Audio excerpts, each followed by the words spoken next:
Thank you. It's a pleasure to be here. I wanted to make sure I didn't trip up the steps, and hopefully I won't trip over my words. So it really is a pleasure to be here, a pleasure to be back at CyCon. Thank you for inviting me to speak. I think that it will be reassuring that many of the themes that have already been mentioned are ones that the United States wholeheartedly endorses. So I hope to be able to bring that to all of you. Many of you, or some of you may have been at the RSA conference recently, where Special Assistant to the President and Senior Director for Cyber, Alexei Bolizel, really introduced the Trump administration's outlook and position on cyberspace. So what I would like to do is to elaborate on his remarks and to provide, to flesh them out a bit more. So to start off, the comments that have already been made, I think we're all on a shared sense that the threats that we face are growing, they're accelerating, that we need to do something different, that the status quo is not sustainable. From the US perspective, we've seen breaches in our energy, transportation, telecommunication networks, and these have revealed how deeply adversaries have reached into our networks, into our companies, into our institutions, and to our critical infrastructure. We've seen adversaries targeting schools, banks, local governments, healthcare facilities. Cryptocurrency heists are undermining trust in a next generation of digital assets. So I think these were, a shared understanding of the challenges that we face. I think it'll be reassuring that the top priorities of the administration have not changed. They are, first of all, defending the homeland and creating an enduring advantage over China, but hot on the heels is dealing with Russia. Okay, and dealing with contesting and defeating cyber threats from Russia, Iran, and North Korea. The next priority is thwarting designated terrorist organizations, cartels, transnational criminal organizations, including ransomware enterprises, facilitators, cyber criminals that are impacting systemically important critical infrastructure sectors and that pose a danger to the health and well-being of Americans and our allies and our partners. I think all of you know that Homeland Defense and the border is a key priority of this administration. And then finally, countering global offensive cyber proliferation. And recognizing that there are capabilities that certainly are useful to intelligence organizations and to democratic states, but at the same time, we need to preserve the human rights and the well-being of our citizens. So with that sort of grounding, I want to kind of walk through some of the key themes that Director Bolizel talked about and flesh them out a bit more. First of all, the administration is reorienting U.S. cyber strategy so that our adversaries must respond to us versus vice versa. We can't repeat the moves from a playbook that our adversaries understand and they do not fear. This does not mean that all the tools that we have been using are unimportant. In fact, they're critically valuable, all right? We just need to change how we're approaching it and augment those tools. You will see a pivot from restraint and threatening to act to acting and, in fact, being proactive. The logic is to anticipate, to counter, and to degrade and defeat prepositioned hostile accesses and warfighting capabilities and the critical infrastructure that underpins these activities. So instead of responding and reacting to the opponent or the adversary's last move, we want to move proactively to constrain their options before they act, to interrupt, to frustrate, to complicate their strategy for victory across all geopolitical conditions. I think the bumper sticker here is that we need to seize and hold the initiative, not cede the initiative. So that's the first element that I think it's important to take away. The second is the need to bring the capacity of every element of government and the private sector to bear. We call this approach full spectrum cyber, employing the entire suite of the nation's cyber capabilities proactively, persistently, to seize and hold initiative in competition, in crisis, and in armed conflict, to protect and defend our citizens and their institutions and those of our allies and partners. The administration recently signed an executive order on achieving efficiency through state and local preparedness. And that was an important step in the United States to empower state and local governments to help build resilience. This does not mean that the federal government does not have an important role to play. This does not mean that the federal government is abdicating its responsibilities in the U.S. Far from it, okay? Instead, what we need is an all-hands-on-deck approach, and that is the logic behind thinking about full-spectrum cyber. 3 administration priorities that this supports. First of all, actively disrupting cyber actors that threaten our national security below the threshold of armed conflict, which I think were comments that were previously stated, and it's great to be able to resonate on that point. Secondly, taking actions in the cyberspace to set conditions now so that we collectively can prevail in crisis and can manage crisis well. And then, if need be, go into armed conflict, we can prevail there as well. So not just in competition, but also thinking about how cyberspace and how cyber activities and operations can be a way to set conditions such that we will never go to war to begin with. And thirdly, joining with partners, governments abroad, the private sector at home and abroad, so that we combine our understanding, our strengths, and our determination to secure our interests together. So those are some of the key priorities that underpin this notion of full spectrum cyber. We're continuing to develop this and working with allies and partners and very closely with the private sector to be able to bring the full panoply of capabilities and capacity to bear. The pivot also involves adopting a different mindset to thinking about how we are going to manage the growing and accelerating threats in and through cyberspace. And that mindset is what we call a campaigning mindset, right? And I think the comments have been made previously that it's not always helpful to think in terms of particular incidents or intrusions or hacks. That in fact, many of the activities that we're seeing are really parts of broader strategic campaigns.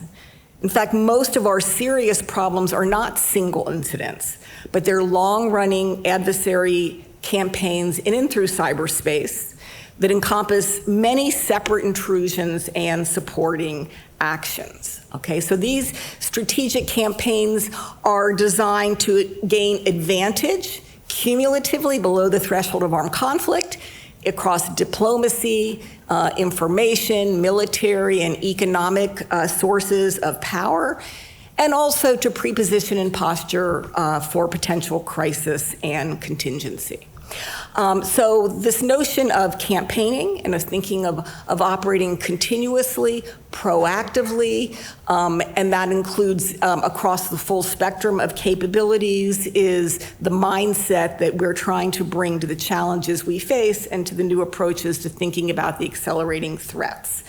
There is a recognition that security in cyberspace will not be achieved through a single knockout blow. Okay, our opponents can take and deliver hits, even powerful ones. They can keep standing. They can keep fighting. These contests in cyberspace are not going away. Okay, so we need to be able to understand that. We need to be able to recognize what can the private sector do that can deal with those challenges from their perspective? And then what role do states have? And from our perspective, our federal government, our states, our local, tribal, and territorial. So there is a recognition, not that this reflects a failure of our policies and strategies in the past, but the nature of cyberspace and the fact that it creates opportunities for adversaries to gain strategic advantage and to posture and position without going to war. Okay, so this is the reality that we need to understand and come to terms with. What that means is that we must outperform and outcompete cyber adversaries every single day. Okay, and the only way that we can do that is to be able to do that together.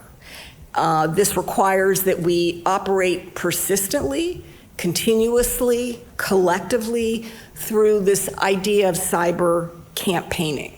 Okay, so that's kind of the mindset that we are adopting, thinking about persistently setting conditions, persistently seizing and sustaining initiative, and recognizing as well that we face collectively the prospect of overlapping crises, of potentially multiple coordinating adversaries that persistently will operate against us day to day.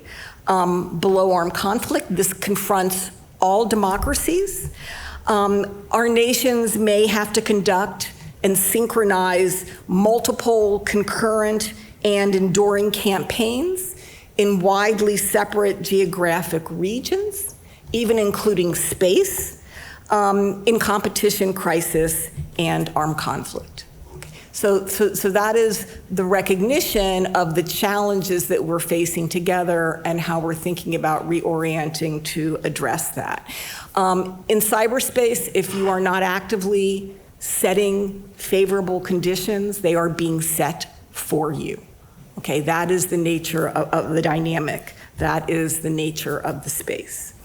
There have been references to destigmatizing the offensive against actors, their capabilities, their enabling enterprises, and I think this notion really follows from both the concept of full spectrum cyber, but also from a campaigning mindset. That when we talk about destigmatizing offense, it's really about offensive actions as part of cyber campaigning to ensure that we are protecting our national security. So we can debate back and forth how to think about the offense, but I think the key point, the key takeaway is that it's just one piece of being proactive, being dynamic, being agile, being persistent, and being full spectrum. Senior Director Bullsell has described this as adding another arrow to the quiver, to be employed as part of a whole of government, plus the private sector, plus partner nations in an integrated campaigning approach. And so I think this is a useful way to think about the conversations about destigmatizing the offense and punching back. It's really about these actions and an additional tool that we need to fold into how we're thinking collectively about addressing these ongoing challenges. This is not at the expense of defense. Okay, it's about adding. It is not about subtracting and taking away. To be clear, the private sector, of course, can probably do more to level up its cybersecurity, as the federal government and all of us can, as individuals as well. But when you're being attacked by a foreign military or a foreign intelligence service, this is not the time to blame victims. It's not the time to blame companies, because even if you have better cybersecurity, actors are likely to find their way in, because that is the nature of the capabilities and the space. So that is another dimension, this notion of campaigning. Another aspect of the approach and to the pivot is to empower the private sector. Okay, we're not going to berate victims for being vulnerable. We're not going to just condemn low-level operatives that are the ones executing state-backed campaigns. We, of course, are going to address those issues, but we need to ensure that companies are not forced to stand alone against hostile military and intelligence services that are bent on harming their interests and the interests of our nation and the interests of our global society. So there will be an emphasis on empowering the private sector, not just regulating it. The administration across the board, you will see a general drive towards deregulation. That doesn't mean that there's not going to be baseline cyber regulations for critical infrastructure. There's a recognition that the government has a role to play in ensuring that we have baseline regulations to be able to deal with those challenges to the systemic sectors that affect our well-being and our livelihoods. But there is an effort to deliberately reduce the burden on industry in order to, as comments were made, unleash innovation, unleash private sector talent.